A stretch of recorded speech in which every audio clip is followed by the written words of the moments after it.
در بدر غم عاشقی تیرا شکریہ میں کہاں کہاں سے گزر گیا، کبھی راستوں میں تنہا کبھی ہوں ورود صحرا، میں جنوں کا ہم سفر ہوں میرا کوئی گھر نہیں ہے۔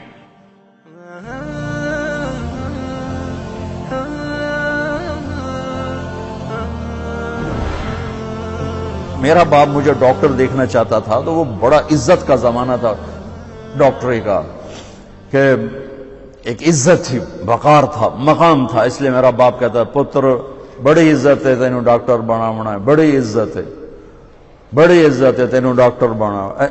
اچھا، وہ دیہاتی آدمی تھے، دو باتیں کہتے تھے، بڑی عزت ہے بڑا پیسہ ہے، بڑی عزت ہے بڑا پیسہ۔ وہ اللہ نے پہلے ہی دیا ہوا تھا، لیکن وہ پیسے کا ذوق کس کو نہیں ہے، کس کو شوق نہیں، میرا پوتر تینوں ڈاکٹر بناونا ہے، بڑی عزت بڑا۔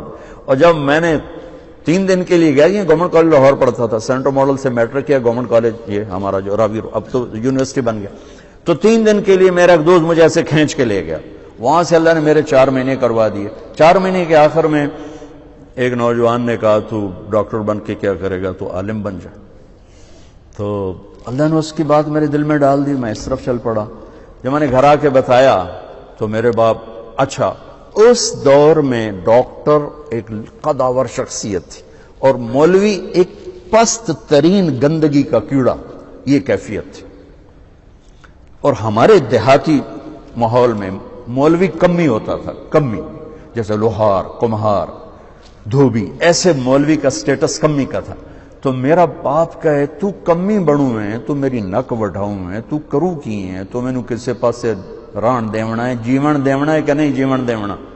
سارے علاقے دے ذمہ دار جو ہے مینوں لانتاں کریں دیں کہ تیرا پوتر تو مولوی بندا پیا دا، بن سی کی۔ تو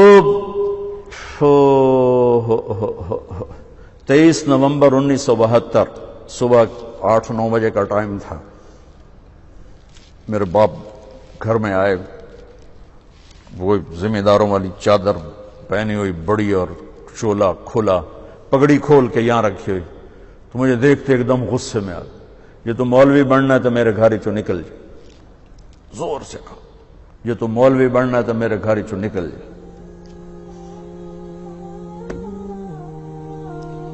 مجھے تو نہیں پتا تھا کہ اللہ تعالیٰ مجھے وہاں پہنچانے والا ہے کہ جہاں ڈاکٹر میرے آگے بیٹھ کے میری بات سنے۔ مجھے تو اس وقت پتا نہیں تھا کیا ہونے والا ہے میرے ساتھ، میں تو اسی طرح ہی نکلا تھا کہ ٹھیک ہے جی میں تیار ہوں۔ تو میرے باپ کی شدت دیکھ کر میری ماں نے مجھے الگ کر لیا کہ تو جا، کوئی نہیں، اللہ تیرا ساتھی ہے۔ 300 روپیہ میں نے دیا، 300 روپیہ بڑی بڑی دولت ہے، اس میں نے 300 روپیہ دیتا کہ جا اللہ تیرا وارث ہے۔ تو میں رائے منڈ آ گیا، یہاں میں تعلیم حاصل کرنے لگا، 8-9 سال یہاں پڑھا۔ سال 2 سال کے بعد میرے باپ بھی بالکل راضی ہو گئے، بہت ہی راضی ہو گئے تھے، بہت ہی راضی ہو گئے تھے۔ اس وقت امیج ڈاکٹر کا ایک بہت باعزت تھا۔ میں ہاتھ جوڑ کے رو کے کہتا ہوں کہ اب ڈاکٹر ایک کاروباری نظر آتا ہے، وہ بھی پیسے کے پیچھے ایسے ہی بھاگ رہا ہے جیسے مال روڈ کا تاجر بھاگ رہا ہے، جیسے لبرٹی مارکیٹ کا تاجر پیسے کے پیچھے بھاگ رہا ہے، وہ بھی ایسے ہی بھاگ رہا ہے۔ کوئی جائز کمائی، جائز محنت کا صلہ لینا کوئی منع تھوڑا ہے، وہ آپ کے رزق حلال ہے۔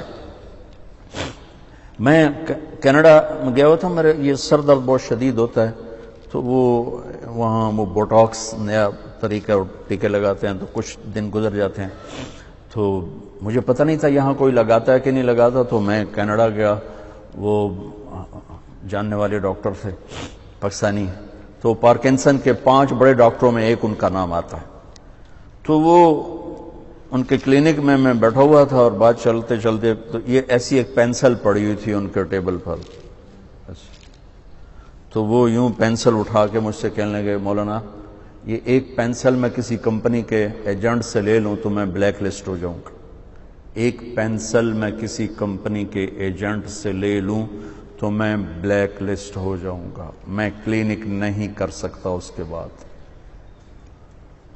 تو آپ ڈاکٹر بنے، تاجر نہ بنے، ڈاکٹر بنے، آپ مسیحا بنے، اللہ کی قسم مریضوں کی دعائیں آپ کی نسلوں کو نہال کر دیں گی۔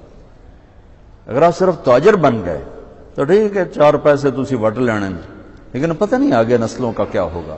اور اگر آپ مسیحا بنے، ڈاکٹر بنے، مریضوں کی دعائیں لیں، پشتیں آپ کی اس کو بیٹھ کے کھائیں کہ دکھی کی دعا اللہ کے عرش کو ہلا دیتی اور درد مند کی دعا فرشتوں کو رلا دیتی۔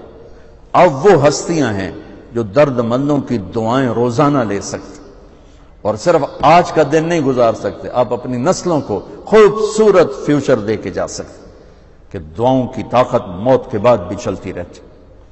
میں آپ کا زیادہ وقت لے چکا ہوں، معافی چاہتا ہوں، تو اگر کوئی بات میری بری لگی ہو تو آپ مجھے اللہ کے واسطے معاف فرما دیں۔ بہرحال احباب جمع ہے، میر حال دل کہہ لے، پھر التفات دل دوست نہ رہے۔